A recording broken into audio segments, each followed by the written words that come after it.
ad-dawa.tv, দুনিয়া ও আখিরাতের কল্যাণে। সুপ্রিয় দর্শক, আসসালামু আলাইকুম ওয়া রাহমাতুল্লাহি ওয়া বারাকাতুহু। আলহামদুলিল্লাহি নাহমাদুহু ওয়া নাস্তাঈনুহু ওয়া নাস্তাগফিরুহু ওয়া নাউযু বিল্লাহি মিন শুরুরি আনফুসিনা ওয়া মিন সাইয়্যাতি আ'মালিনা। দর্শক, কাছে দূরে প্রবাসে দেশে এই মুহূর্তে যে যেখান থেকে দেখছেন দাওয়া টিভি, আপনাদের প্রত্যেককেই স্বাগত জানাচ্ছি।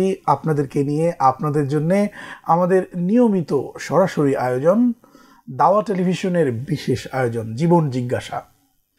এই অনুষ্ঠানে আপনারা বিভিন্নভাবে প্রশ্ন পাঠান আর আমরা চেষ্টা করি ইসলামিক সমাধান জানাতে। আজও আমরা তাই করব ইনশাল্লাহ। দর্শক, আজ আমরা আপনাদের সামনে 752তম পর্ব নিয়ে হাজির হয়েছি। আর আপনাদের পাঠানো প্রশ্নের উত্তর দেওয়ার জন্য আমাদের সাথে আছেন বাংলাদেশের একজন প্রথিতযশা আলেমে দ্বীন, ইসলামিক স্কলার প্রফেসর মাওলানা মুখতার আহমেদ আছেন আমাদের সাথে। শেখ, স্বাগত আপনাকে। আসসালামু আলাইকুম। ওয়ালাইকুম আসসালাম ওয়া রাহমাতুল্লাহি ওয়া বারাকাতুহু। শেখ, কেমন আছেন? আলহামদুলিল্লাহ, আপনি কেমন আছেন? আলহামদুলিল্লাহ, ভীষণ ভালো আছি।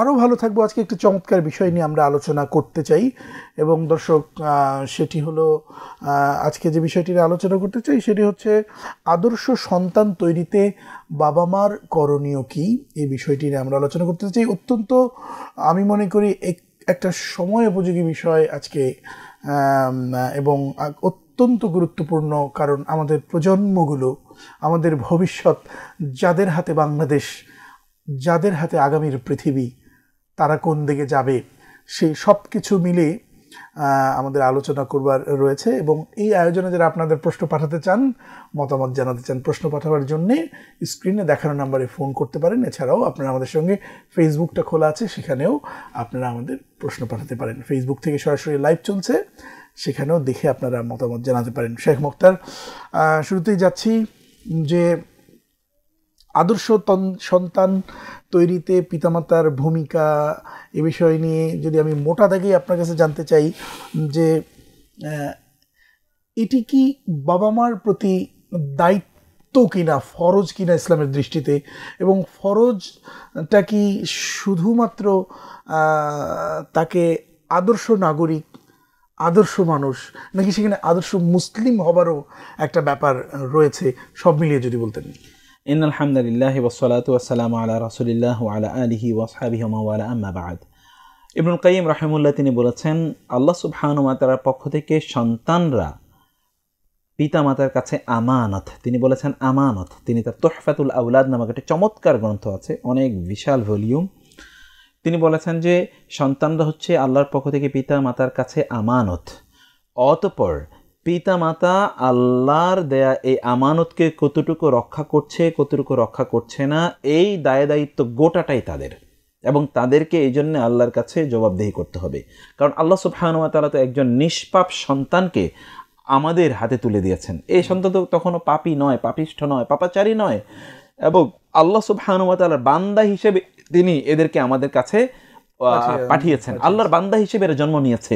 কুল্লু মাউলুদিন ইউলাদু আলাল ফিতরা ফিতরাতুল্লাহি আল্লাতী ফাতারান নাস আলাইহা লা তাবদীলা লিখালকিল্লাহ। এরা তো আল্লাহর বান্দা হিসেবে জন্ম নিয়েছে। এই জন্যে মুসলিম স্কলাররা তারা বলেছেন যে ইভেন অমুসলিমদের সন্তানরা শিশু অবস্থায় যদি মারা যায় তাহলে তারা জান্নাতে যাবে। কারণ কি? কারণ এরা তো নিষ্পাপ অবস্থায় মারা গিয়েছে, এরা তো অপরাধহীন অবস্থায় মারা গিয়েছে, এরা আল্লাহর বান্দা হিসেবে মারা গিয়েছে, এই জন্য এরা জান্নাতে যাবে এবং এরা জান্নাতে ওই শিশু অবস্থায় থাকবে।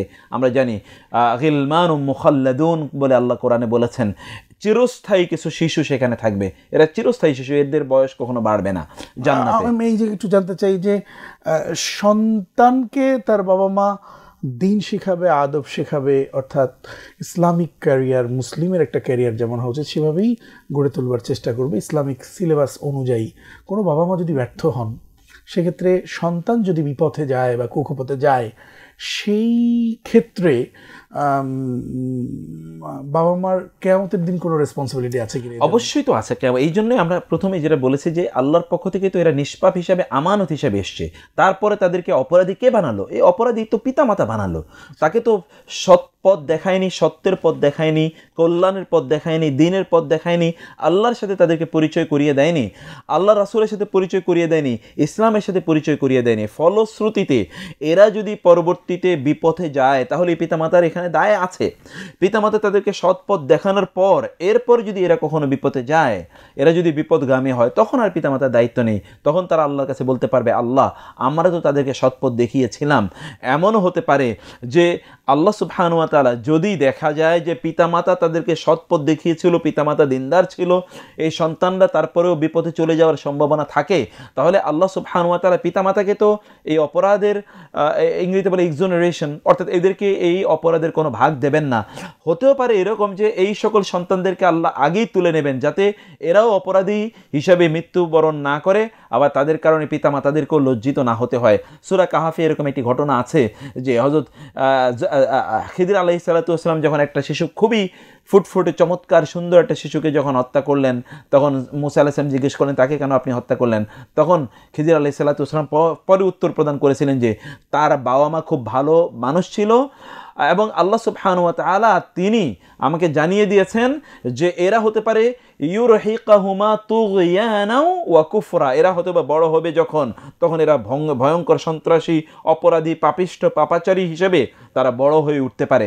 এই জন্য আল্লাহ সুবহানাহু ওয়া তাআলা আমাকে নির্দেশ প্রদান করেছেন তাদের পিতামাতা যেহেতু ভালো ছিল, তাদেরকে রক্ষা করা দরকার, এই শিশুটাকেও অপরাধী হিসেবে বড় হয়ে উঠতে না দেওয়া উচিত। এই জন্য তাকে আল্লাহ তুলে নিতে আমাকে নির্দেশ প্রদান করেছেন। সেই জন্য আমরা বলছি যে আল্লাহ সুবহানাহু তখন উভয়কে প্রোটেকশন প্রদান করবেন, কিন্তু পিতামাতাকে এই দায়িত্ব প্রদান করতে গ্রহণ করতে হবে। পিতামাতার দায়িত্বগুলো যদি খুব মোটা দাগে বলতেন, যে সন্তান ভূমিষ্ঠ হবার পর একটা তো আছে সুন্দরভাবে তাকে নাম রাখা, মানে গার্ডিয়ানের কোন কোন জায়গাগুলোকে ফোকাস করা উচিত একটা আদর্শ সন্তান পেতে হলে তাকে যুগে যুগে মুসলিমরা তাদের সন্তানদেরকে যেভাবে বড় করেছেন তা করতে হবে। কোরআনে আল্লাহ সুবহানাহু এরকম বহু ঘটনা আমাদেরকে জানিয়ে দিয়েছেন। যেমন ধরুন লোকমান আলাইহিস সালাতু ওয়াস সালাম, তিনি তার সন্তানকে কি উপদেশ প্রদান করেছেন, সন্তানকে প্রতিপালনের ক্ষেত্রে লোকমান আলাইহিস সালাতু ওয়াস সালামের সেই 10টি আয়াত এবং ওই উপদেশগুলো আমাদের প্রত্যেকের জানা দরকার। লোকমান আলাইহিস সালাতু ওয়াস সালাম প্রথম তার সন্তানকে আল্লাহর সাথে পরিচয় করিয়ে দিয়েছেন। ইয়া বুনাইয়া লা তুশরিক বিল্লাহ, ইয়া বুনাইয়া ইন্নাহা ইন তাকুম মিসকালা হাববাতিন মিন খারদালিন ফাতাকুন ফি সাখরাতিন আও ফিস সামাই আও ফিল আরদি ইয়াতি বিহা আল্লাহ। হে সন্তান, তুমি জেনে রেখো, যদি সামান্য কণা বিন্দু পরিমাণ কোনো জিনিস, অণুপরমাণু পরিমাণ কোনো জিনিস যদি পৃথিবীতে অথবা আসমানে থাকে, তাহলে আল্লাহ সুবহানাহু ওয়া তাআলা তাকে নিয়ে আসবেনই। অতএব আল্লাহকে ভয় করো, আল্লাহ সুবহানাহু ওয়া তাআলাকে তুমি মনে করো যে তিনি তোমার সব কিছু দেখছেন। এই বিশ্বাসকে সামনে রেখে তুমি তোমার কর্মকাণ্ড পরিচালনা করবে। হযরত ইয়াকুব আলাইহিস সালাতু ওয়াস সালাম, আল্লাহ সুবহানাহু বললেন, তোমাদের কি সেই কথা মনে নেই যখন ঈদ হাদার ইয়াকুব আল মাউত ইয ক্বালা লিবানিহি ইয়া বুনাইয়া মা তা'বুদুনা মিন বা'দি ক্বালু না'বুদু ইলাহাকা ওয়া ইলাহা আবাইকা ইব্রাহিম ওয়া ইসমাঈল ওয়া ইসহাক ইলাহান ওয়াহিদা ওয়া নাহনু লাহু মুসলিমুন। এই ইয়াকুব আলাইহিস সালাতু ওয়াস সালাম তার মৃত্যুশয্যায় তিনি তার সন্তানদেরকে ডেকে বললেন, আমার পর তোমরা কার ইবাদত করবে? আমার প্রিয় সন্তান, আমার প্রেমের সন্তান, ভালোবাসার সন্তান। সেইটা অনুমতি দিলে একটা প্রশ্ন নিয়ে আসতে চাই। দর্শক আসসালামু আলাইকুম, কে আছেন আমাদের সাথে? হ্যালো, আসসালামু আলাইকুম। ওয়ালাইকুম আসসালাম ওয়া রাহমাতুল্লাহ। হুজুর, আমার একটা প্রশ্ন ছিল। জি। আমরা আপনাদের দিকে তাকিয়ে যে মূল্যবান কথাগুলো শুনি, এছাড়া দাওয়া টিভিতে আরো অনেক হুজুরদের অনেক মূল্যবান কথা শুনে থাকি, যেমন নবীর সুন্নাহ, হাদিসে রাসূল সাল্লাল্লাহু আলাইহি সাল্লাম, এছাড়া কোরআন তিলাওয়াত ও এর অর্থ তর্জমা আমরা দেখে থাকি। কিন্তু হুজুরের কাছে আমার প্রশ্ন, আমরা বিশেষ করে মহিলারা এই অনুষ্ঠানগুলো ঘরে বসে টিভিতে একভাবে হুজুরের দিকে তাকিয়ে কথাগুলো দেখি এবং শুনি, এই একভাবে তাকিয়ে দেখাটা আমাদের জন্য জায়েজ হবে কিনা, দয়া করে আমার এই প্রশ্নের উত্তরটা দিবেন। জি, শেখ বোন প্রশ্ন করলেন যে আমাদের সব অনুষ্ঠান তার ভালো লাগে, কিন্তু আচ্ছা যাই হোক, এই প্রশ্নটার উত্তর আমরা নেব যে জায়গাটা আপনি ছিলেন। আমরা যে কথা বলছিলাম, তাহলে পিতামাতা সন্তানকে আল্লাহর সাথে পরিচয় করিয়ে দেবে। প্রথমে আল্লাহর সাথে যদি পরিচয় করিয়ে দেয়, আল্লাহর সাথে যদি এদেরকে কানেক্টেড করে দেয়, তাহলে শয়তান আর এদেরকে ছোবল মেরে নিয়ে যেতে পারবে না। অন্যথায় এরা কিন্তু শয়তানের গোলামে পরিণত হবে যদি আল্লাহর গোলামে এদেরকে পরিণত না করা যায়। এই জন্যে আল্লাহর গোলামিতে পরিণত করার জন্য একটা হলো তাদেরকে থিওরি দেবে, অর্থাৎ তাদের মাঝে এই বিশ্বাসকে প্রথিত করে দেবে। 2 নম্বর হচ্ছে প্রত্যেকটি কদমে কদমে, পরতে পরতে, কাজে কাজে তারা আল্লাহ সুবহানাহু ওয়া তাআলার সাথে এদেরকে সম্পর্কিত করবে। খাওয়ার সময় বলো বিসমিল্লাহ, আবার খাবার শেষে বলো আলহামদুলিল্লাহ, টয়লেটে ঢোকার সময় এই দোয়া পড়ো। এই যে ইসলামিক কালচার, তার পরিবেশ, তার বাসায় পরিবেশ, তার কথাবার্তা, আচার আচরণ, এগুলো সব এভাবে করবে। ওদেরকে নিয়ে অন্যরা যেরকম বেহায়াপনা বেলাল্লাপনার বিভিন্ন দিবস পালন করছে, এই শিশুদেরকে নিয়ে ইসলামিক দিবস পালন করা শুরু করবে। এটা কি করতে পারেন? আজকে কোরআন দিবস তার বাসায় তিনি করলেন, আজকে হাদিস দিবস, আজকে ইসলামী দিবস, আজকে হচ্ছে আমরা প্রত্যেকেই একটা দিন, এই দিন আজকে আমরা সকাল থেকে শুরু করে ঘুমানো পর্যন্ত ইসলামিকভাবে জীবনযাপন করব।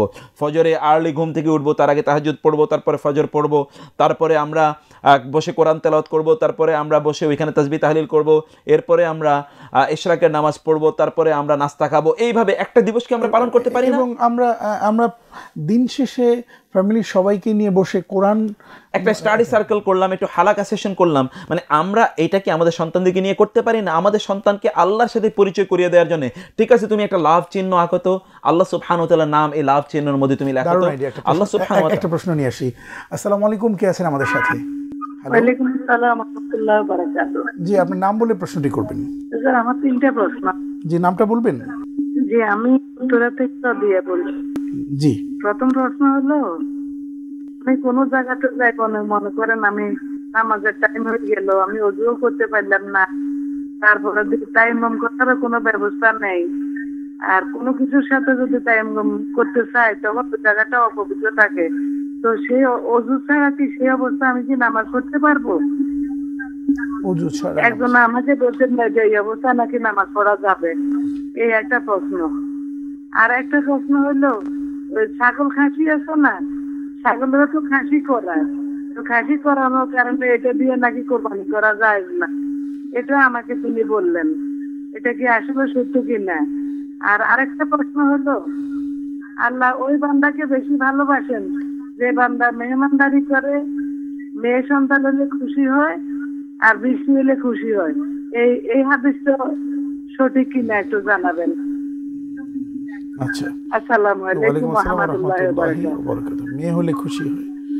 আচ্ছা, জি, আপনার প্রশ্ন পেয়েছি, সে চমৎকার আলোচনা করছিলেন। আমরা মধ্যে একটা বিরতি নিয়ে আসি। দর্শক, আপনারা দেখছেন দাওয়া টিভি, সাথে আছেন প্রফেসর মুখতার আহমেদ। প্রশ্ন পাঠান, মতামত জানান। ইনশাআল্লাহ ছোট্ট একটা বিরতির পর আবার আসছি ইনশাআল্লাহ। স্বাগত আরেকবার। প্রিয় দর্শক, সাথে থাকবার জন্য অসংখ্য ধন্যবাদ। এই আয়োজনে আপনারা প্রশ্ন পাঠাচ্ছেন, মতামত জানাচ্ছেন, প্রশ্নের উত্তর দিচ্ছেন প্রখ্যাত আলেমে দ্বীন প্রফেসর মুখতার আহমেদ। একজন আমাদের সাথে আছেন সম্ভবত। আসসালামু আলাইকুম রহমতুল্লাহ। হ্যালো, আসসালামু আলাইকুম। জি, ওয়ালাইকুম আসসালাম রহমতুল্লাহ। আমি উত্তরা থেকে হাসিনা বলছি। আমি দুটো প্রশ্ন করবো। আজকে প্রসঙ্গ হচ্ছে যে সন্তানের চরিত্র গঠনে বাবা মায়ের কর্তব্য। এক্ষেত্রে আমি বলছি, বাড়িতে যথেষ্ট পরিমাণে সুশিক্ষা পাওয়ার পরেও আমাদের বাচ্চাদেরকে স্কুল কলেজে পাঠাতে হচ্ছে এবং সেখানে তারা একটা অন্যরকম পরিবেশে চলে যাচ্ছে। এই ক্ষেত্রে বাবা মা কি করতে পারেন? এটা একটা প্রশ্ন। আর আমার 2 নম্বর প্রশ্ন, যে ফরজ নামাজের সময় যদি ফজরের ফরজ নামাজ পড়তে যে যদি দেখা যাচ্ছে যে সূর্য উঠে যাবে, 2 রাকাত পুরো পাবো না, তখন কি আমি নামাজে দাঁড়িয়ে যাব? আচ্ছা, সূর্য উঠে যায় তাহলে কি করব? জি, চমৎকার প্রশ্ন পড়েছেন। থাকুন আমাদের সঙ্গে, শেখ উত্তর দেবেন। শেখ, আজকে চমৎকার একটা বিষয় নিয়ে আমরা আলোচনা করছিলাম, সেটি নিয়ে আমি পরে আসবো। আমাদের যে রাবিয়া বোনটি আমাদের প্রশ্ন পাঠিয়েছেন, ওনার প্রথম প্রশ্ন ছিল যে তায়াম্মুম, উনি তায়াম্মুম করবার এমন অবস্থা তৈরি হয় ওনার, কিন্তু তায়াম্মুম করবারও তিনি তেমন কোনো সুযোগ পান না। সেক্ষেত্রে বিনা উজুতে তিনি নামাজ পড়তে পারবেন কিনা? আমরা জানি না, প্রেক্ষাপট যদি না বলা হয় তাহলে এটা শরঈ মাসালা, তো কারণ সালাতের বিষয় তায়াম্মুম অথবা বাংলাদেশে কি জীবন এত কঠিন কিনা যে আমি জানি, সেই এক্স্যাক্টলি সেই কথাই বলছি আমরা, যেখানে মাটির অভাব নেই, এখানে পানির অভাব নেই, তিনি কোন প্রেক্ষাপটে আছেন, কি কারণে তিনি পানি পাচ্ছেন না অথবা তায়াম্মুম করার সুযোগ পাচ্ছেন না, সেটি আমাদেরকে জানতে হবে, জেনে এটিকে আমাদেরকে বলতে হবে। তবে মনে রাখতে হবে যে তায়াম্মুম এবং ওযু ছাড়া সালাত হবে না, কমপক্ষে ওযু করতে হবে। ওযু যদি না পারে তাহলে কমপক্ষে তায়াম্মুম করতে হবে। তায়াম্মুমেরও যদি আমার পানি যদি খুব অ্যাভেলেবেল থাকে তাহলে তো তায়াম্মুম করবে না। সেই জন্যে তায়াম্মুম শুধুমাত্র যে তিনি পানি না হলেই তায়াম্মুম করবেন তাও না, অনেক সময় এরকম হতে পারে যে তার শারীরিক কোনো সমস্যার কারণে তিনি হয়তো পানি স্পর্শ করতে পারছেন না, সে কারণে তিনি তায়াম্মুম করতে পারেন, অথবা পানি আছে এগুলো ময়লা পানি, এগুলো ব্যবহার করার মতো নয়, তাহলে তিনি তায়াম্মুম করতে পারেন। তো তো সেইগুলো বিভিন্ন প্রেক্ষাপট আছে, আমাদেরকে এটা বুঝতে হবে যে কেন না, এটি নির্ভর করবে আসলে কেস টু কেস, আরো ডিটেল জানতে পারলে ভালো হতো। আচ্ছা, ওনার আরেকটা প্রশ্ন ছিল যে খাসি দিয়ে কুরবানি করা যাবে না মর্মে তিনি শুনেছেন। যিনি বলেছেন এটা তার দায়িত্বে তিনি বলেছেন, এটা ইসলামী শরীয়তের কথা নয়, এটা ওই ব্যক্তির ব্যক্তিগত কোনো বক্তব্য হতে পারে। আমাদেরকে কোরবানি করার জন্য আল্লাহ রাসূল সাল্লাল্লাহু আলাইহি সাল্লাম তিনি গরুর কথা বলেছেন, গাভীর কথা বলেছেন, তিনি উটের কথা বলেছেন, তিনি বলেছেন খাসি প্রসঙ্গ তো এখানে নিষিদ্ধ হওয়ার প্রশ্নই আসে না। একটা প্রশ্ন নিয়ে আসি। দর্শক আসসালামু আলাইকুম, কে আছেন আমাদের সাথে? ওয়ালাইকুম আসসালাম ওয়া রাহমাতুল্লাহি ওয়া বারাকাতুহু। আপনারা ভালো আছেন মোহতারাম? আলহামদুলিল্লাহ। নাম বলে প্রশ্ন করুন। আলহামদুলিল্লাহ ভালো আছি। আমি মোহাম্মদ নূর আলম বলছি সৌদি আরব থেকে। আমার প্রিয় স্যারের কাছে প্রশ্ন আজকের, যে আমরা সেজদাতে বাংলা দোয়া করা যাবে এটা নিয়ে অনেক ইখতিলাফ আছে। তো শুধু নামাজ ছাড়া এমনিতেই সেজদা করে দোয়া করা যাবে কিনা আল্লাহর কাছে, মানে যে কোনো জিনিস চাওয়া যাবে কিনা, যে বৈধ জিনিস, মানে শুধু সেজদা করে নামাজ নাকি? আমি এটা জিনিসটা জানতে চাচ্ছিলাম আমার স্যারের কাছ থেকে। জি, আপনি দেখতে থাকুন, আমরা আপনার প্রশ্নের উত্তরে যাব ইনশাআল্লাহ। শেখ আমাদের রুবিয়া আরেকটা প্রশ্ন করেছিলেন যে মেয়ে হলে সে মানে উত্তম কিছু হলো, এই মর্মে একটা আমার ঠিক পুরো না, এখানে তিনি যেটা বলেছেন অবশ্য তা হলো যে এমন একটি বক্তব্য, এগুলো হচ্ছে আসলে সোশ্যাল মিডিয়ার হাদিস আর কি, এগুলো রাসূল সাল্লাল্লাহু আলাইহি ওয়াসাল্লামের হাদিস নয়, সোশ্যাল মিডিয়ার হাদিস। তা হচ্ছে বৃষ্টি হলে, কন্যা সন্তান আসলে, মেহমান আসলে মনে করতে হবে যে বরকত এসেছে। এগুলোর যেমন রাসূল সাল্লাল্লাহু আলাইহি ওয়াসাল্লাম বলেছেন যে কন্যা সন্তান এর জন্ম এটা আল্লাহ সুবহানাহু ওয়া তাআলার পক্ষ থেকে একটি সুসংবাদ। কোরআনে আসছে ওইজা বুশিরা আহাদুম বিল উনসা, রাসূল সাল্লাল্লাহু আলাইহি ওয়াসাল্লাম বলেছেন তুবা লিমান বুকিরা বিল উনসা, যার প্রথম সন্তান কন্যা তার জন্য সুসংবাদ। ফলে এতটুকু পর্যন্ত এসছে, কিন্তু ওই বৃষ্টি হলে বরকত, ওই মেহমান আসলে, এগুলো এই সকল বক্তব্যগুলো এগুলো ফেসবুকের সভ্যতা। আর এগুলো হচ্ছে কেউ কেউ আবার এগুলোকে রেফার করে হযরত মুসা আলাইহিস সালামকে আল্লাহ সুবহানাহু ওয়া তাআলা বলেছেন, এর কোনো ভিত্তি নেই। এগুলো হাদিস হিসাবে এগুলোকে প্রচার করা এটা মিথ্যাচার হবে রাসূল সাল্লাল্লাহু আলাইহি ওয়াসাল্লামের বিরুদ্ধে। আর আল্লাহ রাসূল সাল্লাল্লাহু আলাইহি ওয়াসাল্লাম বলেছেন মান কাযাবা আলাইয়া মুতাআম্মিদান ফালিয়াতাবাওয়া মাকআদাহু মিনান নার, কেউ যদি আমার বিরুদ্ধে কোনো মিথ্যা কথা বললো, আমি বলেছি বলে মিথ্যা কথা সার্কুলেট করলো, সে জাহান্নামে তার স্থানটা স্থায়ী করে নিল। রাসূল সাল্লাল্লাহু আলাইহি ওয়াসাল্লাম বলেছেন কাফা বিল মারই কাযিবান আন ইউহাদ্দিসা বিকুল্লি মা সামিআ, একজন ব্যক্তির জন্য মিথ্যাবাদী হওয়ার জন্য এতটুকুই যথেষ্ট, সে যা শুনেছে তাই প্রচার করে দিয়েছে, এটাকে আর কোনো অবস্থায় বাজ বিচার করেনি। আর সেদিকে আমরা যাচ্ছি না। আচ্ছা, আমাদের বোন হাসিনা আজকের বিষয় সংশ্লিষ্ট প্রশ্ন করেছেন যে অনেক বাবা মারাই কিন্তু আজকাল খুব চেষ্টা করেন, কিন্তু ছেলেটি মেয়েটি যখন যায়, কি বলে কলেজে যায়, তখন কিন্তু আর তাদেরকে রোখা যায় না, তখন সন্তানগুলো আর নিজেদের থাকে না, ওদের নিজেদের ভেতরে একটা বিচার বিবেচনা বোধ তৈরি হয়, এবং সেই বিচার বিবেচনা বিশ্লেষণ বোধটাকে নিয়ন্ত্রণ করে পরিবেশ, নিয়ন্ত্রণ করে অন্যান্য ছাত্রছাত্রীরা। সেখানে কি বলবো যে খুব অসহায় হয়ে যায় এই বাচ্চারা, কারণ সেখানে তো গড্ডালিকা প্রবাহে অন্য বাচ্চারা তাদের উপর একটা প্রভাব বিস্তার করে। এই জায়গায় গার্ডিয়ানদের করণীয় কি জানতে চেয়েছেন, জানবো। একজন বোধহয় লাইনে আছেন, কে আছেন আমাদের সাথে? আসসালামু আলাইকুম। আসসালামু আলাইকুম। ওয়ালাইকুম আসসালাম ওয়া রাহমাতুল্লাহ। আমার একটা প্রশ্ন ছিল। জি, প্রশ্নটা হলো কি, যে আমরা যে বলি যে হুজুর পাক সাল্লাল্লাহু আলাইহি সাল্লামের থেকে ওনার উসিলা যে আল্লাহ তুমি আমাদের মাফ করো, বা আমরা আমার হাজবেন্ডের উসিলা আমরা খাইতেছি, আল্লাহ খাওয়াইতেছে, এগুলা বলে নাকি গুনাহ হবে? উসিলা শব্দটা বললেও গুনাহ হবে? আরেকটু ব্যাখ্যা করবেন প্রশ্নটা? যে হুজুর পাক সাল্লাল্লাহু আলাইহি সাল্লামের মনে তো উসিলা আল্লাহ যে মাফ করে আমাদেরকে, ঠিক আছে? আমরা যত গুনাহ করি যে আল্লাহ তুমি, আমরা তো পাপী বান্দা, তুমি তার উসিলা আমাদের মাফ করো, বা যাকে সৃষ্টি না করলে তুমি সৃষ্টি করতে না দুনিয়ায়, তুমি তার উসিলা মাফ করো। আর আমরা বলি যে ডাক্তার উসিলা, আর আল্লাহ এসে মাফ করা মালিক, আল্লাহ মাফ করছে, ডাক্তার উসিলা, এগুলো বলে নাকি গুনাহ হবে? আচ্ছা, আমি আপনার প্রশ্নকে যদি দুটো ভাগে ভাগ করি, একটা হচ্ছে এভাবে যদি যে রাসূল করিম সাল্লাল্লাহু আলাইহি ওয়াসাল্লামের উসিলায় হে আল্লাহ আপনি আমাকে মাফ করে দেন, কেউ যদি এভাবে দোয়া করে, এটা একটা যদি নেই। আর এটা হচ্ছে যে যাই হোক ডাক্তার ঠিক সময়ে এসছে, তার উসিলায় ভালো ওষুধ খেয়ে সে সুস্থ হলো, উসিলা শব্দটা, এই দুটো বিষয় নিয়ে আমরা জানবো। তার আগে একটু আমাদের বোন হাসিনার ব্যাপারে যদি বলতেন। না, হাসিনা বোন অত্যন্ত প্রাসঙ্গিক প্রশ্ন করেছেন, খুবই গুরুত্বপূর্ণ। এক্ষেত্রে যে কথা বলতে চাই, প্রিয় বোন, আপনি যেটি বলেছেন, ঘরে তো আপনি ভালো পরিবেশ দিয়েছেন, বাইরে গিয়ে সে কেন যদি খারাপ হয়, সেখানে তো বিভিন্ন জনের সাথে মিশে স্কুল, কলেজ, ইউনিভার্সিটি ইত্যাদির বিষয়ে বলেছেন। আমাদেরকে মনে রাখতে হবে যে প্রথম জীবনে বাচ্চাদেরকে যদি আমরা আল্লাহর সাথে পরিচয় করিয়ে দেই এবং আল্লাহ সুবহানাহু ওয়া তাআলার প্রতি যে দায়িত্ব আছে, এই দায়িত্বগুলো অর্থাৎ ইবাদতের সাথে যদি তাদেরকে পরিচিত করিয়ে দেই, আমরা যদি তাদেরকে এই বোধ এবং উপলব্ধি তাদেরকে প্রদান করি যে আল্লাহ সুবহানাহু ওয়া তাআলাই তাদের একমাত্র রক্ষক, আল্লাহ সুবহানাহু ওয়া তাআলা তাদের একমাত্র বন্ধু, আল্লাহর পথে চললে তাদের সকল সমস্যা থেকে তারা মুক্ত থাকবে, আল্লাহ সুবহানাহু ওয়া তাআলাই তাদেরকে দুনিয়া এবং আখিরাতে সফলতা প্রদান করবেন, সব কিছুর মালিক আল্লাহ, সব কিছুই আল্লাহর কাছে চাইতে হবে, সব কিছু মহান আল্লাহ সুবহানাহু ওয়া তাআলা নিয়ন্ত্রণ করেন।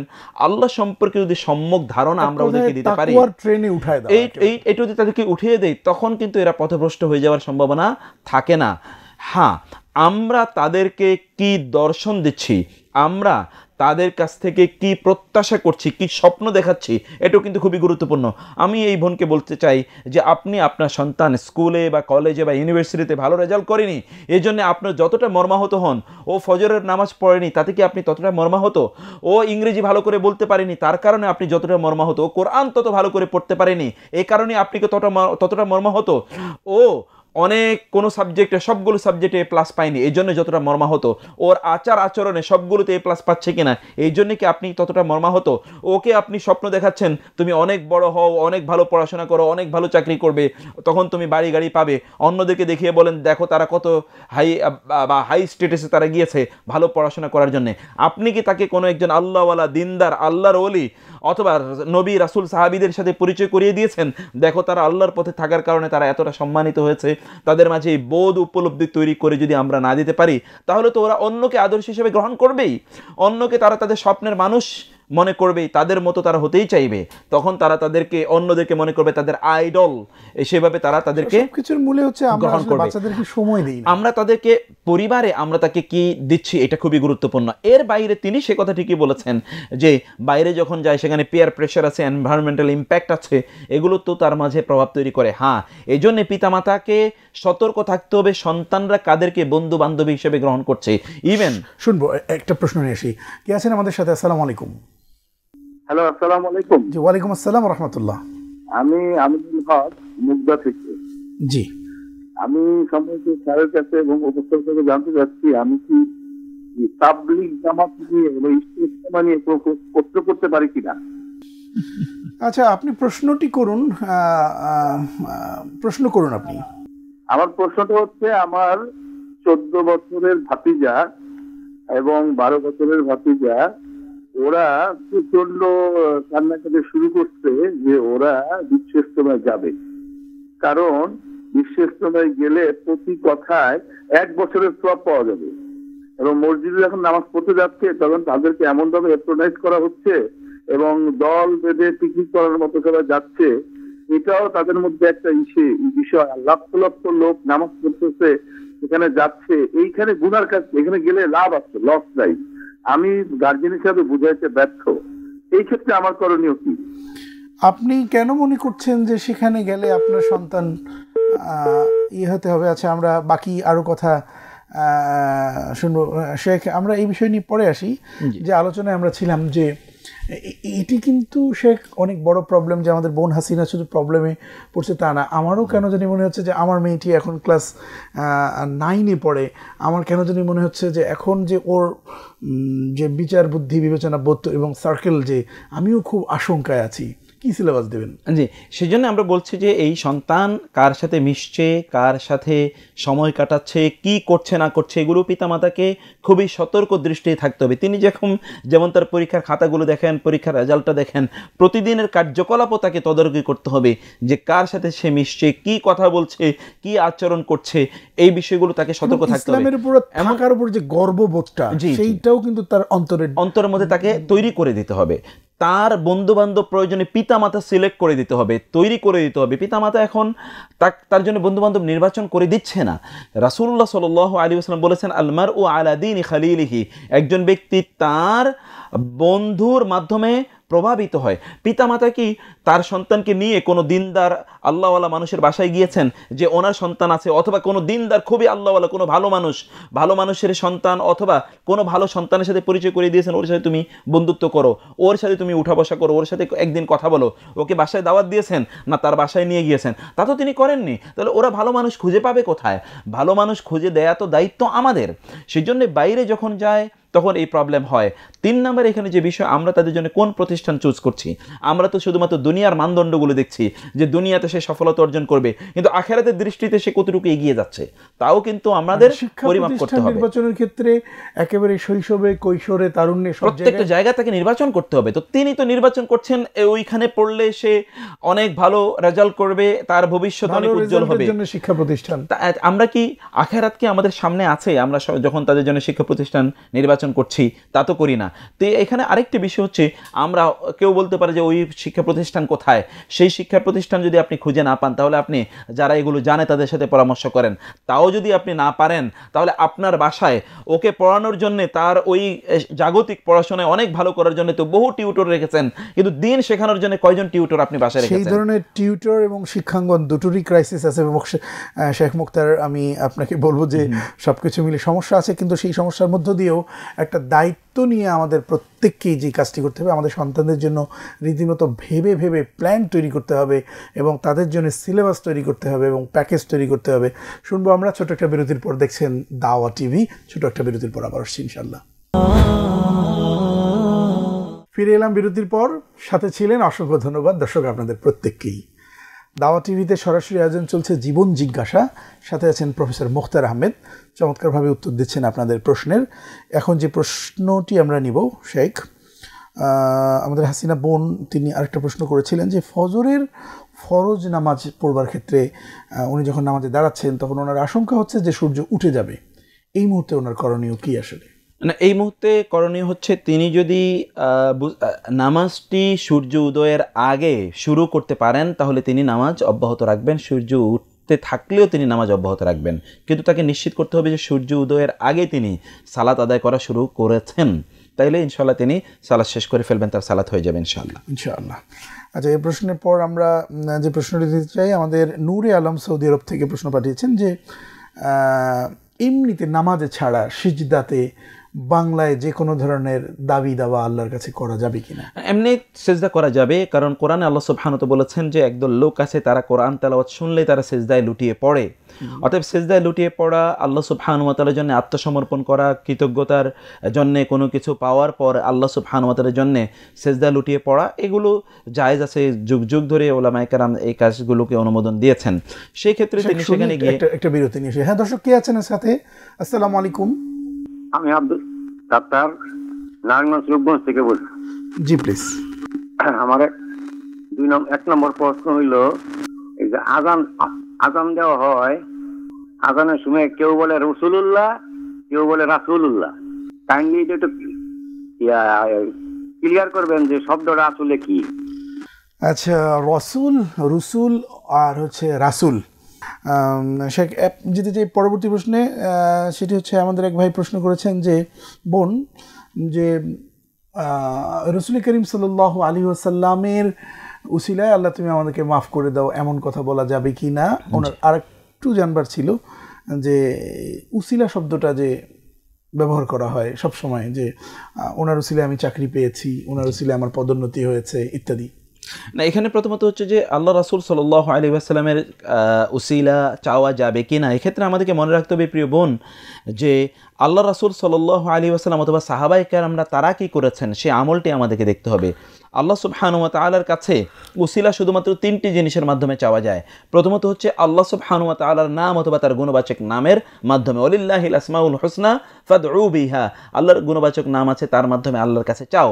অথবা আল্লাহ সুবহানাহু বলেছেন কুলিদুল্লাহ আও ইদুর রহমান আইয়াম্মা তাদউ ফালাহুল আসমাউল হুসনা, আল্লাহ অথবা আর রহমান, যে নামেই ডাকো না কেন আল্লাহর গুণবাচক নাম আছে তার নামে তোমরা আল্লাহকে ডাকতে পারো। অতএব আল্লাহর গুণবাচক নাম এর দোহাই দিয়ে অথবা উসিলা করে আল্লাহর কাছে চাওয়া যাবে। দ্বিতীয়ত হচ্ছে ব্যক্তি তার নেক আমলের উসিলা করে আল্লাহর কাছে চাইতে পারবে। আল্লাহ আমি রোজা রেখেছি, রোজা রাখার উসিলায়, কোরআন তেলাওয়াত করেছি এই উসিলায়, নামাজ পড়েছে এই উসিলায়, তারা ইবাদতের উসিলায় করতে পারবে। আমরা জানি বুখারী সেই বিখ্যাত হাদিসটি যে 3 ব্যক্তি তারা মরুভূমি দিয়ে গিয়ে যাচ্ছিল, সেখানে ঝড় ঝাপটায় তারা একটি গুহায় গিয়ে আশ্রয় নিয়েছে।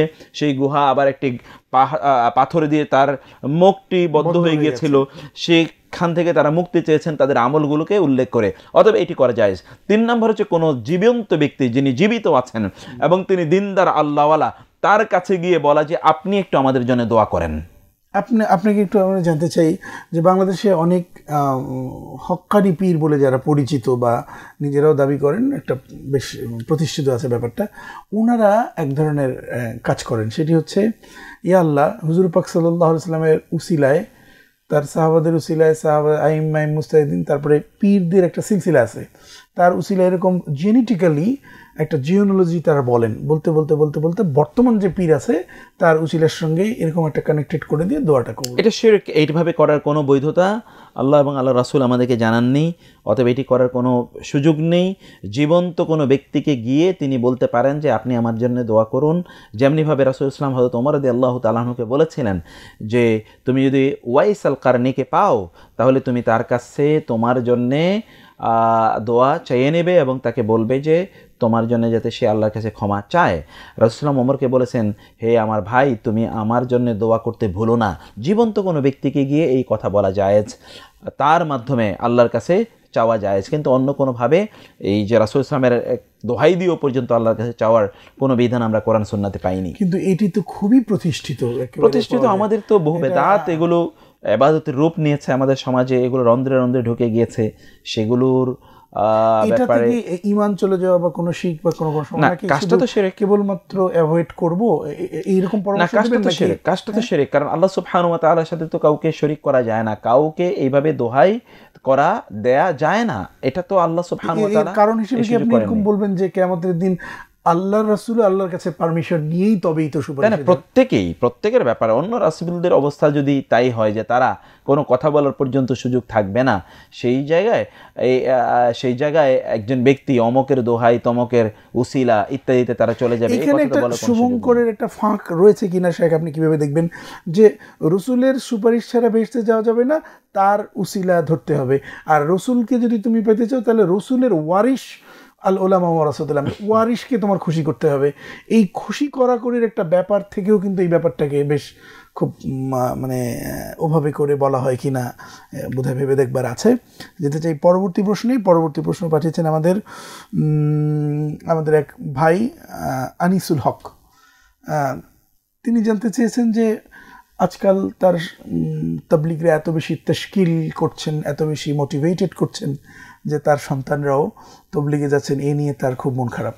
না, এখানে মন খারাপ বা ভালো হওয়ার বিষয় না। তিনি আরও এখানে যে আকীদাগত কিছু বিষয় উল্লেখ করেছেন, যেগুলো হলো যে ওইখানে গেলে গুনাহ মাফ হয়ে যাবে, 1 বছরের গুনাহ মাফ হয়ে যাবে ওইখানকার পানি দিয়ে গোসল করলে, মানে ফজিলতের ব্যাপারটা এত বাড়াবাড়ি রকম। না, বাড়াবাড়ি না, এগুলো ভিত্তিহীন। বাড়াবাড়ি তো কিছু একটা অস্তিত্ব থাকলে তারপরে বাড়াবাড়ি করবে, এগুলো তো পুরাটাই মিথ্যাচার, পুরাটাই মিথ্যার উপর প্রতিষ্ঠিত এবং পুরাটাই ধোঁকাবাজি, পুরাটাই হচ্ছে দিন বিরোধী কথাবার্তা। ওইখানে গেলে 1 বছরের সওয়াব পাওয়া যাবে, 1 বছরের ওই হবে সে হবে। আল্লাহ এবং আল্লাহ রাসূল সাল্লাল্লাহু আলাইহি ওয়াসাল্লাম আমাদেরকে যা বলেছেন তার বাইরে কোনো বক্তব্য দেওয়া এটা তো নিষিদ্ধ, হারাম। কিভাবে এই সকল ব্যক্তিরা এই জাতীয় বক্তব্য এবং এই জাতীয় দাবি তারা করে থাকে? অতএব এই বক্তব্য দেয়া, এই দাবি করা, এগুলো সবই নিষিদ্ধ। মোটা দাগে তাবলীগের যে কার্যক্রমটা মানুষকে নামাজের দিকে ডাকা, না আমরা সেই বিষয়ে বলছি না, আমরা বলছি যে ওই যে একটা পার্টিকুলার জায়গার কথা তারা বলছেন, ওইখানে যাওয়ার পর তাদের গুনাহ মাফ হয়ে যাবে, ওইখানকার পানি দিয়ে স্পর্শ করলে তাদের সব গুনাহ ঝরে যাবে পানির মাধ্যমে।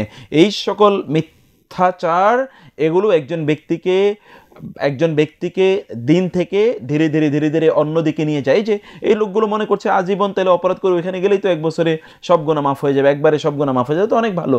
এগুলো কিন্তু আমাদেরকে বুঝতে হবে যে দিনের বিষয়টি, কোথায় গেলে গুনাহ মাফ হবে, কোথায় ইবাদত কবুল হবে, কোথায় আমরা ইবাদত করব, এগুলো আল্লাহ এবং তার রাসূল জানাবে। আর কারো জানার ক্ষমতা নেই, আর কারো জানার অনুমতি নেই। অন্য কেউ জানালেই আল্লাহর সাথে সে ব্যক্তি শরীক করার মতো অপরাধে সে অপরাধে তখন সে জড়িত হয়ে যাবে। কারণ আল্লাহ সুবহানাহু ওয়া তাআলা বলেছেন যে ইহুদি এবং খ্রিস্টানরা তারা ইত্তাখাযু আহবারাহুম ওয়া রুহবানাহুম আরবাবা মিন দুনিল্লাহ, তারা আল্লাহ ছাড়া তাদের পুরোহিতদেরকে তারা রব হিসেবে গ্রহণ করেছিল। আল্লাহ ছাড়া তাদের পুরোহিতদেরকে তারা কিভাবে গ্রহণ করেছে রব হিসেবে? কারণ তাদের পুরোহিতরা বলেছে এটা ইবাদত, এটা ইবাদত না, আর তারাও মেনে নিয়েছে এটা ইবাদত, এটা ইবাদত নয়। অথচ তাওরাত এবং ইনজিলে কি ছিল এগুলোর প্রতি তারা ভ্রুক্ষেপ করেনি। আমাদেরও এরকম লোকেরা ওই জায়গায় গেলে আপনার গুনাহ মাফ হয়ে যাবে, ওইখানে গেলে এত সওয়াব হবে, ওইখানে এত লোকের সাথে মোনাজাত করলে আপনার সব মাফ হয়ে যাবে, ওইখানকার পানি খেলে এই হবে, ওইখানকার মাটি স্পর্শ করলে এই হবে, ইত্তকার কথাগুলো তারা বানিয়ে মূলত শয়তানের এজেন্ডা তারা বাস্তবায়ন করছে। মোটা থেকে এইভাবে নিতে পারি যে তাবলীগ তো প্রত্যেকটি মুসলমানকেই করতে হবে, তবে যা নয় তা না বলে নয়, যা হক অনুযায়ী করতে হবে এবং ভারসাম্য রক্ষা করেই অবশ্যই আমাদের করতে হবে। অসংখ্য ধন্যবাদ আপনাকে। যেতে চাই পরবর্তী প্রশ্ন পাঠিয়েছেন আমাদের আব্দুল সত্তার নারায়ণগঞ্জ থেকে। তিনি আজান এমন শুনতে পান মাঝে মাঝে যে রাসূলুল্লাহ আর রসুলুল্লাহ, রসুলুল্লাহ কেউ বলে বলে আমার মনে হয় না, কারণ বাংলাদেশে অন্তত মুয়াজ্জিন সাহেব যারা তারা মোটামুটি বেশিরভাগই সহিহ কোরআন পড়তে পারেন বলে আমি জানি। তো কি বলবেন এই বিষয়ে? না, এখানে তিনি যেটা বলেছেন আশহাদু আন্না মুহাম্মাদার রাসূলুল্লাহ, এইটি বলার কোনো সুযোগ নেই। তিনি হয়তো বলতে পারেন, কেউ বলেন রাসূলুল্লাহ, কেউ বলেন রসুলুল্লাহ, এইটির মধ্যে কোনটা শুদ্ধ কোনটা অশুদ্ধ সেটা বলতে পারেন, কিন্তু রাসূলুল্লাহ এটি বলার কোনো সুযোগই নেই, কারণ আন্না আসার পর রাসূলুল্লাহ হবে। আশহাদু আন্না মুহাম্মাদার রাসূলুল্লাহ, যদি আন্না আসে তাহলে হবে রাসূলুল্লাহ, আর আন্না যেহেতু এখানে নাই, আশহাদু আন্না মুহাম্মাদের উপর জবর হয়েছে, এরপর ওইখানে রাসূলুল্লাহ হতে হবে, রাসূল আল্লাহ হওয়ার কোনো সুযোগই নাই। অতএব ওইখানে রাসূলুল্লাহ হবে, কারণ এখানে আমরা যারা এই মিস্টেকটা বোধহয় আসলে হয় না, এটা হওয়ার কোনো কারণও নাই, কারণ এটা এমনিতেই তো মানুষের মুখস্থ, আজানের বিষয় এমনিই মুখস্থ। এরপর এখানে গ্রামার আছে, আন্না বা ইন্না যখন আসে তখন প্রথমটাকে জবর দেয়, দ্বিতীয়টাকে পেশ দেয়। এখানে আন্নার পরে প্রথম এসছে মুহাম্মাদ, এই জন্য মুহাম্মাদার হয়েছে, আর পরে রাসূলুল্লাহ এসছে, এই জন্য রাসূলুল্লাহ হয়েছে এখানে। অতএব এখানে রাসূলুল্লাহ বলার কোনো সুযোগই নেই। আর এটা এত ছোট বিষয় নিয়ে এত বেশি অডিট হওয়ার কিছু নেই। শেখ, আমি এখন একটু আচ্ছা, একজন বোধহয় লাইনে আছেন। কে আছেন আমাদের সাথে? আসসালামু আলাইকুম। হ্যালো, আসসালামু আলাইকুম। ওয়ালাইকুম আসসালাম ওয়া রাহমাতুল্লাহ। জি, আপনার নাম বলে প্রশ্ন করুন। আমার নাম আব্দুল হালিম মজুমদার। আমি প্রশ্ন করতে চাচ্ছি যে আমরা যে দোয়া করি, আপনারা একটু আগে যে বয়ানটা দিলেন, সম্মানিত সাহেব বয়ানটা দিচ্ছেন, সেই বয়ানের প্রসঙ্গেই আরেকটু আপনাদের সাথে চাই। সেটা হচ্ছে যে অনেক সময় বলে থাকি যে আল্লাহ আমার নেক আমলগুলি নবী মুহাম্মদ সাল্লাল্লাহু আলাইহি সাল্লামের রওজা মুবারকে পৌঁছে দাও এবং ওনার পরিবারের উপরে পৌঁছে দাও, সাহাবায়ে কেরামদের উপরে পৌঁছে দাও, এইভাবে বলাটা কি জায়েজ আছে কিনা? জি, চমৎকার প্রশ্ন করেছেন। আমরা জানবো, ছোট একটা বিরতি নেবার সময় হয়েছে। দর্শক দেখছেন দাওয়াত টেলিভিশন, চলছে জীবন জিজ্ঞাসা, সাথে আছেন প্রফেসর মুখতার আহমেদ। ছোট্ট একটা বিরতির পর আবার আসছি ইনশাল্লাহ। স্বাগত আরেকবার, সাথে থাকবার জন্য অসংখ্য ধন্যবাদ। দর্শক দেখছেন জীবন জিজ্ঞাসা। চমৎকার প্রশ্ন পাঠিয়েছেন আপনারা, আরও প্রশ্নটি পাঠাতে থাকুন স্ক্রিনে দেখানো নাম্বারে। আর আমরা এই মুহূর্তে যাচ্ছি আজকে যে বিষয় নিয়ে আলোচনা করছিলাম শেখ মুখতার, যে আপনি চমৎকার প্রশ্ন আর করেছেন, যে সুন্দর সিলেবাস আপনি বলেছেন। এখন মানে শিক্ষকদেরকেও দায়িত্বশীল হওয়া উচিত কিনা? বাবা মা তো সন্তানকে পান কতটুকুন সময়।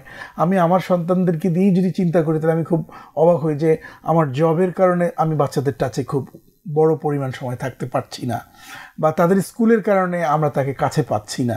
শিক্ষকদের কাছে তো আমরা আমাদের সন্তানগুলোকে দিচ্ছি। শিক্ষকদের ভূমিকা কী হবে জানবো। একটা ছোট একজন আছেন আমাদের সাথে। কে আছেন আমাদের সাথে? আসসালামু আলাইকুম। জি, আমি অ্যাডভোকেট মনির বলছি, বাংলাদেশ থেকে।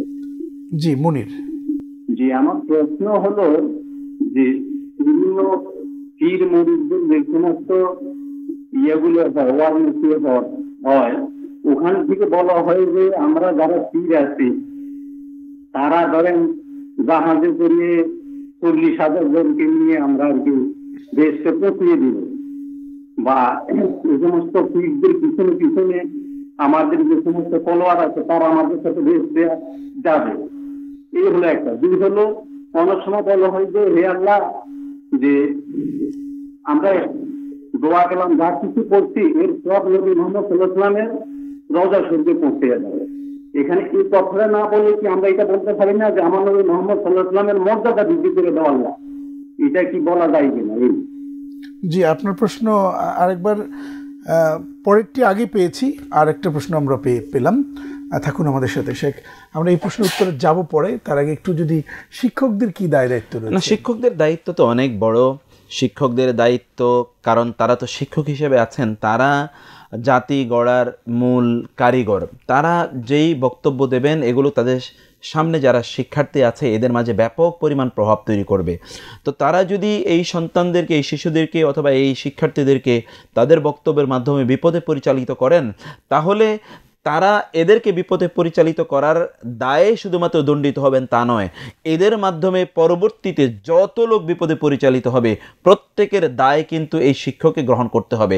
তিনি তো তার একার দায় নিয়েই সেদিন মুক্তি পাবেন না, কিন্তু এত লোকের দায় সেদিন কি হবে? এই জন্যে কোরআনে আল্লাহ সুবহানাহু ওয়া তাআলা বলেছেন, ওয়াকালা কারিনুহু রব্বানা মা হাদা মা লাদাইয়া আতীদ আলকিয়া ফি জাহান্নামা কুল্লা কাফফারিন আনিদ মান্নাইন লিল খায়রি মু'তাদিম মুরিব আল্লাযী জাআলা মা আল্লাহি ইলাহান আখারা ফাআলকিয়াহু ফিল আযাবি শাদীদ। সেই দিন বলবে, আল্লাহ এ আমাকে পথভ্রষ্ট করেছে, ওকে তুমি জাহান্নামে ফেলো, ওকে ওর শাস্তিকে তুমি ডাবল করে দাও। এরকম লোকের আর্তনাদ করে, চিৎকার করে সকল ব্যক্তিদের ব্যাপারে বলতে থাকবে। অন্যদিকে তিনি যদি তাকে সুপথে পরিচালিত করতে পারেন, একটি ভালো কথা বলেন, আদর্শ মানুষ, ভালো মানুষ হিসেবে, আল্লাহর প্রতি অনুগত, আল্লাহ রাসূলের প্রতি অনুগত হিসেবে তৈরি করেন, তাহলে এই সন্তানটি এবং এর মাধ্যমে যত লোক কিয়ামত পর্যন্ত ভালো হবে, ভালো আমল শিখবে, দ্বীনের কথা শুনবে, নৈতিকতার কথা শুনবে, এরা প্রত্যেকে যত সওয়াব পাবে তিনি এক এতটুকু সওয়াব পাবেন। এর মাধ্যমে তার উত্তরণ করতে পারে ইনশাআল্লাহ কিয়ামতের দিন। আদর্শ মুসলিম বানাবার জন্য সাধনা করলাম, সন্তানকে মোটামুটি একটা পর্যায়ে নিয়ে গেলাম, কিন্তু এমন লোকের কাছেই আমাকে বিয়ে দিতে হবে যার অর্থ সবচেয়ে বেশি, অর্থের বিবেচনাটা 90%, দিন, তাকওয়া, মনুষ্যত্ব, সততা, সেগুলো খুব বেশি গুরুত্বপূর্ণ নয়। গুরুত্বপূর্ণ একটাই, সেটা হচ্ছে জামাইয়ের কি পরিমাণ টাকা আছে। না, সেইটাই তো, এইটা তো আমাদেরকে এই অর্থের পূজারি বানিয়ে দিয়েছে বিভিন্নভাবে, বিভিন্ন তথাকথিত ইজম, বিভিন্ন চিন্তা চেতনা, বিভিন্ন ধারা, বিভিন্ন কল্পনা, বিভিন্ন সমাজের ট্রেন্ড ইত্যাদির কারণে আমরা আসলে এখন অর্থ পূজারি হয়ে গেছি, সম্পদ পূজারি হয়ে গেছি, আসলে অর্থের দাসে আমরা পরিণত হয়েছি। যার কারণে আমাদের কাছে মানদণ্ড একটাই, তা হচ্ছে কার অর্থ বেশি। অথচ আমরা কিন্তু ভুরি ভুরি এক্সাম্পল এখন আমাদের কাছে আছে যে অর্থই মানুষের জন্য সুখের একমাত্র কারণ নয়। মূলের সুখের একমাত্র কারণ হচ্ছে দিন। আপনি বাংলাদেশের প্রেক্ষাপটে সারা পৃথিবীতে ওলামায়ে কেরামের বাড়িগুলো, বাসাগুলো একবার ঘেটে দেখুন, সেগুলো একটু রিসার্চ করে দেখুন না, সবচেয়ে সুখী কারা আছে। আপনি যদি আলেমদের পরিবার দেখেন, তারা প্রচণ্ড সুখী, তারা সুখী জীবন যাপন করছে, কিন্তু অন্যদের যাদের প্রচুর পরিমাণ অর্থবৃত্ত আছে, দিন নাই, তারা কত অসুখে আছে, প্রতি মুহূর্তে তারা নিজের আত্মহত্যা করার জন্য তারা সিদ্ধান্ত নেয়। আমরা অনেক এক্সাম্পল এই ব্যাপারে দেখি। শেখ, আমাদের হাতে বোধহয় 2 মিনিটের মতো সময় আছে, একটু জানতে চাই, একটা টেলিফোনও আছে সাথে। কে আছেন আমাদের সাথে? আসসালামু আলাইকুম। হ্যালো, আসসালামু আলাইকুম। আসসালাম। আসসালামু আলাইকুম। ওয়ালাইকুম আসসালাম ওয়া রাহমাতুল্লাহ। হুজুর, আমার একটি প্রশ্ন ছিল। জি। মানে আমার বাচ্চার এখন খুব ছোট, মানে ওদের আকিকা দেওয়া হয় নাই, তো আমাদের টাকারও কিছু সমস্যা ছিল। এখন আমি যদি কারো কাছ থেকে মানে 10,000 টাকা ধার নেই, ধার নিয়ে ওদের আকিকাটা দেই, তারপর মনে করেন সেই টাকাটা ওনাকে মাসে মাসে 1,000 টাকা করে 10 মাসে সেটা শোধ করে দিলাম, তো সেই টাকাটা দিয়ে যদি আমি ওদের আকিকা দেই, এটা কি জায়েজ হবে? জি, আপনার প্রশ্ন পেয়েছি, আপনি দেখতে থাকুন। তার আগে শেখ একটু যদি উত্তর দেন। আমাদের এক ভাই প্রশ্ন করেছিলেন যে এতক্ষণ যা পড়া হলো নবী পাক সাল্লাল্লাহু, এতক্ষণ দোয়া দরুদ তাসবিহ তাহলিল যা কিছু পড়া হলো, তা নবী পাক সরকারে দো আলম, দো জাহানের বাদশাহ, এরকম অনেক কথা বলবার পর তার রুহ মুবারকে পৌঁছে দেন। ওনার বলার পর বিভিন্ন পীর সিলসিলা সবার দিন, তারপরে এইভাবে যে বলা, এটাকে ঈসা আলাইহিস সালাম তারা বলে থাকে।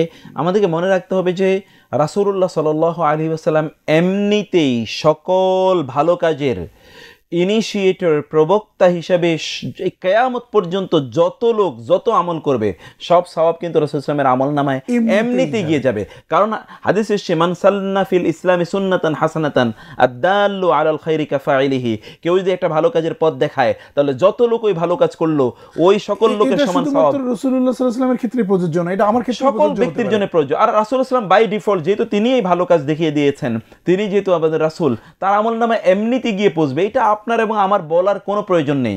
আর কারোর নামে আমলকে সওয়াবকে বকশে দেয়া যায় না, তার জন্য দোয়া করতে হয়। কারোর জন্য সওয়াবকে বকশে, আল্লাহ আমি আমল করলাম, আমার এই আমলের আমার এই ইবাদতের সওয়াবটা তুমি অমুকেরই দিয়ে দাও, এটা বলা যায় না, এটা শরীয়ত সম্মত নয়। আমরা এগুলো নিজেরা আবিষ্কার করেছি, এগুলো কোনো অবস্থায় দিনের কোনো আমি কোনো ভালো কাজ করলে আল্লাহ সুবহানাহু ওয়া তাআলা তার প্রাপ্তি এমনিতেই আমার পিতামাতা যারা কবরে শায়িত রয়েছে তাদেরকে দিয়ে দেবেন। সেই জন্য আমাদেরকে যেটা করতে হবে, যারা মৃত তাদের জন্য আমাদের একটাই মাত্র কাজ, তাহলে হচ্ছে তাদের জন্য দোয়া করা, প্রার্থনা করা। কোরআনে আল্লাহ সুবহানাহু বলেছেন, ওয়াল্লাযিনা জাউ মিন বা'দিহিম ইয়াকুলুনা রাব্বানা ইগফির লানা ওয়া লিইখওয়ানিনাল্লাযিনা সাবাকুনা বিল ঈমান, যারা আগে এসেছে তাদের জন্য, অর্থাৎ যারা মারা গিয়েছে তাদের জন্য পরবর্তী লোকেরা বলে, আল্লাহ আমাদেরকে ক্ষমা করে দাও, আমাদের ভাই বোনদের মধ্যে যারা ঈমান নিয়ে মারা গিয়েছেন তাদেরকে তুমি ক্ষমা করে দাও। আমাদের করণীয় তা, সেটা আমরা না করে কোরআন সুন্নাহর প্রদর্শিত পথে না গিয়ে আমরা নিজেরা এখানে কিছু আমল এবং ইবাদত বানিয়ে নিয়েছি। আচ্ছা, আমাদের লাস্ট বোন যে প্রশ্নটি করলেন সেটি হচ্ছে, এই আকিকা করতে দেরি করে ফেলেছেন, ধার নিয়ে আস্তে আস্তে শোধ করবে, খুব বাধ্যবাধকতা। আরে ভাই, ধার নেওয়া তো এমনিই নিষিদ্ধ। আপনি ধার নিয়ে আকিকা করবেন, আকিকা করা হলো সুন্নাত, এরপরেও সময় মতো না করলে ওটা সুন্নাতও থাকে না, তখন সেটা নফল মুস্তাহাবের পর্যায়ে চলে যায়। আপনি এমনিতেই নেবেন ঋণ, লোন নেয়া, যে লোন নেয়ার ব্যাপারে আল্লাহ রাসূল সাল্লাল্লাহু আলাইহি ওয়াসাল্লাম আল্লাহর কাছে দোয়া করতেন, আল্লাহ তুমি আমাকে লোনের বা ঋণের বোঝা থেকে তুমি আমাকে মুক্তি দাও। রাসূল বলেছেন, ইউগফারু লিশ-শাহিদি কুল্লু শাইইন ইল্লা যামবু, একজন শহীদের সকল গুনাহ মাফ করে দেওয়া হবে, কিন্তু ইল্লা দাইনু, তার ঋণের বোঝা, ঋণের গুনাহ আল্লাহ মাফ করবেন না। ঋণ যদি কারোর সাথে থেকে যায় আল্লাহ সুবহানাহু ওয়া তাআলা এই ঋণটা পর্যন্ত মাফ করবেন না। ফলে আপনি ঋণের দিকে কেন নিজকে সঁপে দিচ্ছেন? আপনি দেরি হওয়ার কারণে এটা তো একেবারে সুন্নাত মুআক্কাদার পর্যায়ে তো নাই। সুন্নাত মুআক্কাদার পর্যায়ে থেকে তো এটা আগেই বাদ পড়ে গিয়েছে, আর এখন সেটা সুন্নাহর পর্যায়েও নাই। তিনি এমনিতে করে দিতে পারেন যদি তার সামর্থ্য থাকে, আর না থাকলে নাই। কখনো সামর্থ্য হলে মনটা চাইলে সে করে দিলেন আর কি, কিন্তু ধার নিয়ে পড়ার অ্যাডভাইস আমরা দিব না। আচ্ছা, আমাদের আগের ভাইটি আরেকটা প্রশ্ন করেছিলেন যে জাহাজের বিষয়টা, আমরা আসলে ঠিক কিভাবে কোন পীর সাহেব কীভাবে বলেছেন কিনা জানি না, তবে কোনো কেউ এভাবে বললেও কেউ কাউকে নৌকায় চড়িয়ে বেহেশতের মধ্যে নিয়ে যাবেন এরকম কথা কেউ বলেন, আমরা এটা বিশ্বাসও করতে চাই না। শেখ, আমরা শেষ করতে চাই, অসংখ্য ধন্যবাদ আপনাকে, অনেক ধন্যবাদ, জাযাকাল্লাহ খায়ের। দর্শক, শেষ করবো যাবার আগে যে কথাটি বলতে চাই সেটি হলো, খুব অল্প সময়ের জন্য এসছি, আমাদের জায়গাগুলো, সম্পদগুলো সব যেখানকার জায়গা সেখানেই থাকবে, শুধু মালিকানা বদল হচ্ছে, শুধু মালিকানাই বদল হচ্ছে। আমরা যেন সম্পদের কারণে, আমাদের আসল সম্পদ আমাদের সন্তান, তাদেরকে যেন ভুলে না যাই। আমরা যেন সন্তানদেরকে সময় দিই এবং দিনের সিলেবাস নিয়ে যেন আমরা আমাদের সন্তানদেরকে সময় দিই। যেভাবে করে তাদের দুনিয়াটাকে সাজাবার জন্যে প্রাণান্ত প্রচেষ্টা করছি, তাদের আখিরাতটাকেও সাজিয়ে গুছিয়ে দেবার জন্যে যেন আমাদের একটা প্ল্যান থাকে, একটা যেন দহন থাকে, উৎপীড়ন থাকে। আমার সন্তান যদি জিপিএ 5 না পায়, সেজন্য যখন আমি দারুণ রকম আহত হয়ে যাই, আমার বাচ্চা যদি কবরে গিয়ে মা রব্বুকা মা দিনুকা এভাবে যে প্রশ্নগুলো হবে, সে প্রশ্নগুলোর উত্তর যদি সেদিন দিতে না পারে, তখন আমার উপরেও তো সেই দায়ভার আসবে। তার কারণ তাদের শৈশবে, তাদের কৈশোরে ইসলামের প্যাকেজ দিয়ে দেবার তো কথা ছিল আমার। সুতরাং আল মালু ওয়াল বানুনা জিনাতুল হায়াতিদ দুনিয়া, এই পৃথিবীতে আমাদের সম্পদ এবং আমাদের সন্তান, এগুলো আল্লাহর নিয়ামত। সেই নিয়ামত আল্লাহ তাআলা আমাদের আমানত হিসেবে দিয়েছেন। এই আমানতের যদি খেয়ানত করি, কাল কিয়ামতের দিন আল্লাহর সামনে দাঁড়াতেই শুধু হবে না, বরং দুনিয়াতেও যদি আমাদের সন্তানদেরকে ইসলামের ট্রেনে, তৌহিদের ট্রেনে, তাকওয়ার ট্রেনে যদি উঠিয়ে দিতে না পারি, তাহলে ট্রেন কিন্তু যথা স্টেশনে পৌঁছবে না। ফলে তাদের জীবন এবং আমাদের জীবন, উভয়ের জীবন কিন্তু অশান্তিময় হবে। সেটি না হোক, এটি আমাদের প্রত্যাশা। আজ পর্যন্তই। আসসালামু আলাইকুম ওয়া রাহমাতুল্লাহ।